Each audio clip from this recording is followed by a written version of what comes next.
మానవలోకానికి స్వాగతం, మా నవలోకానికి స్వాగతం, మా లోకానికి స్వాగతం. ప్రకృతి వనరులన్నీ లభ్యంగా ఉన్నప్పటికీ కూడా కొన్ని గ్రామాల్లో పంటలు తీసుకోవడం చాలా కష్టమవుతుంది రైతులకి. ఎందుకంటే వర్షాధార పంటలు అయిపోయాక, మొదటి పంట అయిపోయాక పశువులన్నింటినీ గ్రామంలో వదిలేస్తారు. ఆ పశువులు వాటికి ఎక్కడ మేత దొరికితే అక్కడ తింటూ ఉంటాయి. కాబట్టి రెండో పంట వేసుకుంటే వాటిని కాపాడడం ఎలా పశువుల నుంచి అన్నది ఒక ముఖ్యమైన సమస్య ఉండడం మూలంగా చాలా గ్రామాల్లో ఒకే పంటకి రైతులందరూ పరిమితం అవుతూ ఉంటారు. ఆ సమస్యను అధిగమించడం కోసం అరకు వ్యాలీ, పాడేరు ప్రాంతాల్లో కొంతమంది రైతులు కొంత ప్రత్యేకమైన ప్రయత్నం చేస్తున్నారు, ముఖ్యంగా పశువులకు సంబంధించిన మేత గురించి.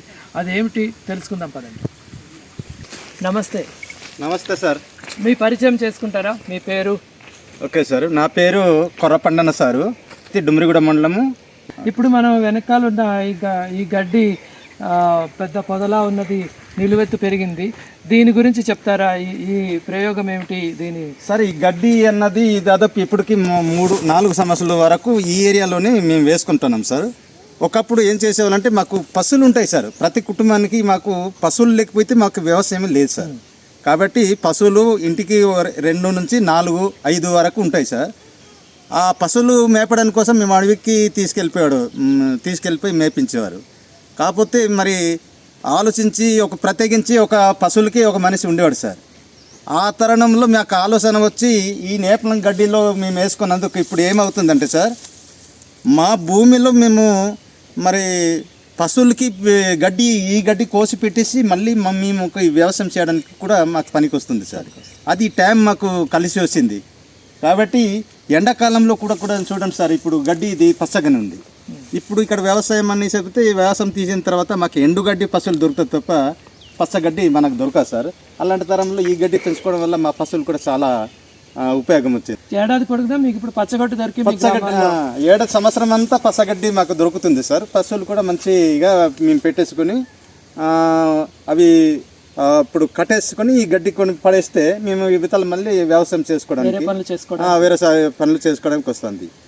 మీరు పశువులను పెట్టుకుని వాటికి కావాల్సిన మేత ఇంట్లోనే ఏర్పాటు చేసుకునే అవకాశం వచ్చింది. అవును సార్, ఇది మాకు చాలా ఈ రైతులకి మంచి అయిన ఇది చేస్తుంది సార్. ఇప్పుడు ఇది లేక కొన్ని ఏరియాల్లో మీరు చూసి ఉంటారు సార్, ఏటవుతుందంటే ఈ గడ్డి లేక పశువులు వదిలేస్తున్నారు సార్ బయటికి. మనకి ఖరీఫ్లో చేసిన పంట కాలం వచ్చిన తర్వాత పంట తీస్తే పశువులు వదిలేస్తున్నారు. పశువులు వదిలేయడం వల్ల ఏమవుతుందంటే రైతులకైతే ఆలోచన ఉంది సార్, మా భూమిలో ఎప్పుడు కూడా పంటలు ఉండాలనే ఆలోచన అవుతుంది. కానీ వీళ్ళు చేసినా కానీ ఈ పశువులు తినడం బియ్యంతో వీళ్ళు ఈ రబీ ఎండాకాలంలో పంటలు చేయడం మానేసుకుంటున్నారు. కొన్ని వర్షం ఉన్నప్పటికీ, నీరు ఉన్నప్పటికీ కూడా రెండో పంట సాధ్యపడుతుంది సార్. అలాగే ఉద్దేశించి మాకు ఈ ఏరియాలో ఈ శుభ పంచాయతీకి సంబంధించి ఈ గడ్డి ఉండడం, ఎవరి పశువులు వాళ్ళు చూడడం, గడ్డి పడేయడం, వీళ్ళు వ్యవసాయం చేయడం చూడడం వల్ల మీరు చూడండి ఎక్కడ కూడా మళ్ళీ ఇది ఖరీఫ్లో పంట తీసాక మళ్ళీ రబీలో కూడా 2 పంట కింద మళ్ళీ వేచిస్తున్నారు సార్. పశువులకి నష్టం లేదు, పశువులకి కొరత లేకుండా మేత దొరుకుతుంది, రైతులకు కూడా 2వ పంట వస్తుంది సార్. ఇది చాలా మాకు మంచిగా అవుతుంది సార్. ఒకప్పుడు మేము కూడా ఈ రబీలోనే 1 పంట చేసేవారు సార్. ఇప్పుడు మాకు 2వ పంటకు కూడా ఆదాయం మంచిగానే వస్తుంది సార్. చాలా సంతోషం. ఈ గడ్డి రకం పేరేంటి, దీన్ని యాజమాన్య పద్ధతులు ఏంటి చెప్తారా? ఈ గడ్డి అంటే మాకు ఇది మనకి ఈ లోకల్ది కాదు సార్. ఈ గడ్డి కింది నుంచి మనకు పశువులు పెట్టే గడ్డి అనేసి మనకు తెచ్చి విత్తనం వచ్చారు. విత్తనం అంటే ఇదేం లెక్క సార్, ఇది కట్ చేసేసి భూమిలో వేసేసుకుంటే ఇక్కడ నుంచి మళ్ళీ పిల్లకలు వచ్చేస్తున్నాయి సార్. వీటికి నీరు ఇవ్వాలా? నీరు ఏం అవసరం లేదు సార్. ఇప్పుడు మీరు చూడండి, ఇక్కడ మనకి ఈ నీరు పెట్టినట్టు ఉంది సార్. ఇది పచ్చగానే ఉంది, చాలా ఏపుగా పెరుగుతుంది. ఇది మరి కట్ చేసేస్తుంటే మళ్ళీ పెరుగుతుంటుంది సార్. సంవత్సరంలో నీకు 3-4 సార్లు కట్ చేస్తున్నా మళ్ళీ పెరుగుతుంది.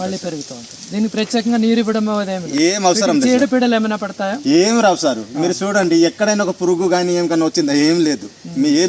దీనికి ఏమైనా పేడగత్తం అవసరం లేదు, లేదు ఒక కాషాయం పిస్కారా చేయడం అవసరం లేదు, ఏం కూడా అవసరం. ఉడిసి వదిలేస్తే చాలు.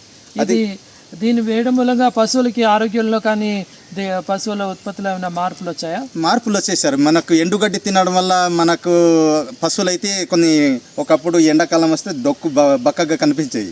మీరు పశువులు మరి చూస్తారు, పశువులు వర్షాకాలం అయినా ఎండాకాలం అయినా సమానంగా ఆరోగ్యంగానే ఉన్నాయి సార్. చాలా మంచి గడ్డి సార్ ఇది. ఇలాంటి ఎంతమంది రైతులు చేస్తున్నారు ఇప్పుడు ఈ గడ్డిని వాళ్ళ పొలాల్లో? ఈ పొలాల్లో మాకు ఇక్కడ చిన్న రైతులు సార్. ఎందుకంటే రైతులకి 1-2 ఎకరాల భూమి ఉంటుంది కాబట్టి వీళ్ళు అర ఎకరా లేదు ఎకరా వేసేద్దామంటే అంత వీళ్ళకి సహజం కాదు. అందుకనే వీళ్ళు ఏం చేస్తారంటే మేము గట్టు వెంబడి వేస్తాం సార్. మీరు చూడండి ప్రతి రైతుకు కూడా ఉంటుంది, గట్టుకే ఉంటుంది. ఇది 2కి 4 ఎదులకి సరిపోయి ఉంటుంది. అయితే ఇది సరిపోదు, మిగతా కూడా అడవి నుంచి మళ్ళీ వేరే నుంచి తెచ్చుకొని పెట్టేసుకుంటాం సార్. తర్వాత ఏమైనా చొప్ప ఉన్న వరి సొప్ప పోగు చేసుకున్నాను, అది ఇది కలిపి పెడుతుంటాం సార్.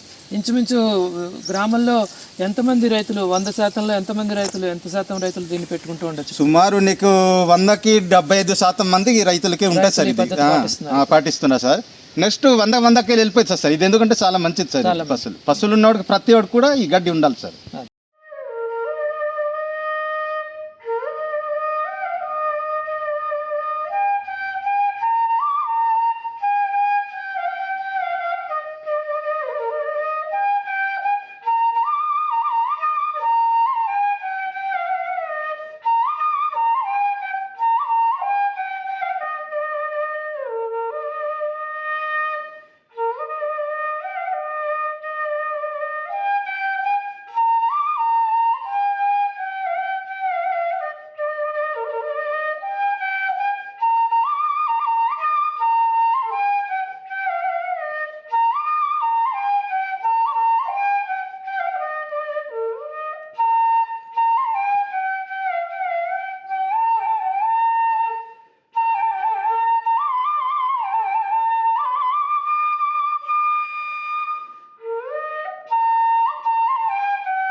రైతులు తమ భూమిలోనే వారి పొలాల్లో అంచుల్లో పెంచుకున్న ఈ నేపియర్ గడ్డి ఏడాదికి 2-3 సార్లు వాళ్ళు దాన్ని కోత కోసి వాళ్ళ పశువులకి అందిస్తూ ఉంటారు. ఈ విధంగా వాళ్ళకి మేత కొరత అన్న సమస్య చాలా భాగం తగ్గిందని మనము తెలుసుకోవచ్చు. అంతేకాకుండా ఇక్కడున్న రైతులు 2వ పంట తీసుకునే అవకాశం కూడా పొందుతున్నారు.